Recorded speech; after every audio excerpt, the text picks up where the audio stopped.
اور اس سے شادی کرنا چاہتی تھی، اور ماریا اپنی امی کو دوست کے گھر کا کہہ کر اسے ملنے بھی جاتی تھی۔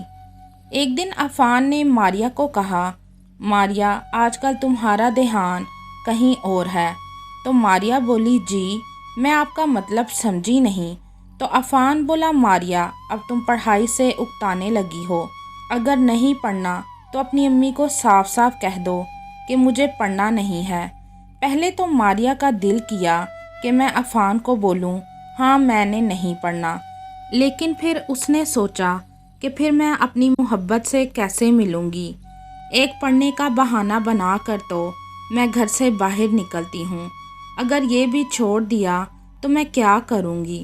پھر ماریا بولی، نہیں سر، آئندہ آپ کو کبھی شکایت کا موقع نہیں دوں گی۔ پھر ایک دن ایسا ہوا کہ ماریا کی طبیعت اچانک سے خراب ہو گئی اور ماریا کو پتہ لگا کہ وہ پریگننٹ ہے۔ ماریا بہت پریشان ہو گئی تھی اور وہ سوچنے لگی تھی کہ میں کیا کروں۔ اس نے اس لڑکے کو فون کیا اور اسے بتایا کہ میں تمہارے بچے کی ماں بننے والی ہوں، تم مجھ سے شادی کب کرو گے؟ پر اس لڑکے نے یہ کہہ کر فون بند کر دیا، میں کس کس بچے کو اپنا نام دوں، اور میں تم جیسی ہزاروں لڑکیوں کو جانتا ہوں، میں کس کس سے شادی کروں۔ تو ماریا بہت روئی۔ پھر اگلے دن عفان اسے پڑھانے آیا تو عفان نے ماریا کو جب پریشان دیکھا تو اس نے پوچھا، ماریا کیا بات ہے، تمہاری طبیعت تو ٹھیک ہے نا؟ تو ماریا بولی، جی سر۔ عفان ماریا کو پڑھا کر گھر چلا گیا تو ماریا بہت روئی، اسے کچھ سمجھ نہیں آ رہا تھا کہ وہ کیا کرے۔ اس نے کئی بار پھر سے اس لڑکے کو فون کیا پر اس لڑکے نے اپنا نمبر ہی بند کر دیا تھا۔ ماریا رونے لگی، اتنے میں ماریا کی امی کمرے میں آ گئی تھی۔ لبنہ نے ماریا کو جب روتے ہوئے دیکھا تو اس سے پوچھا، ماریا کیا بات ہے؟ تو ماریا نے اپنی امی کو بتایا کہ امی مجھ سے ایک کام غلط ہو گیا ہے۔ تو ماریا کی امی بولی، کون سا ایسا کام تم سے غلط ہوا ہے؟ تو ماریا روتے ہوئے بولی، امی میں حاملہ ہوں۔ تو لبنہ پریشان ہو گئی اور اپنی بیٹی کو بولی، بول یہ کام کس کا ہے، بول کون ہے اس بچے کا باپ؟ تو ماریا کے منہ سے عفان کا نام نکلا تو لبنہ حیران ہو گئی اور بولی، تو جھوٹ بول رہی ہے، وہ ایسا لڑکا نہیں ہے، سچ بتا کون ہے وہ؟ تو ماریا نے پھر سے عفان ہی کا نام لیا۔ لبنہ پریشان تھی اور رو رہی تھی کہ میں اب کیا کروں۔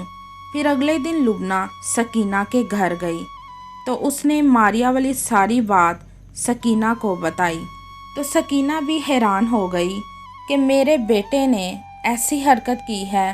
اس نے جب عفان سے بات کی تو عفان بھی حیران رہ گیا کہ ماریا نے مجھ پر الزام کیوں لگایا ہے۔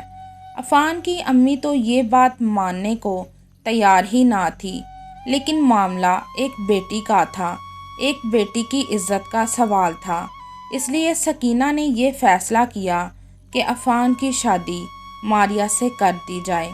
پہلے تو عفان مانا نہیں، لیکن اپنی ماں کے آگے اس نے اپنی خواہشات کا گلا گھونٹ دیا تھا اور ماریا سے شادی کر لی تھی۔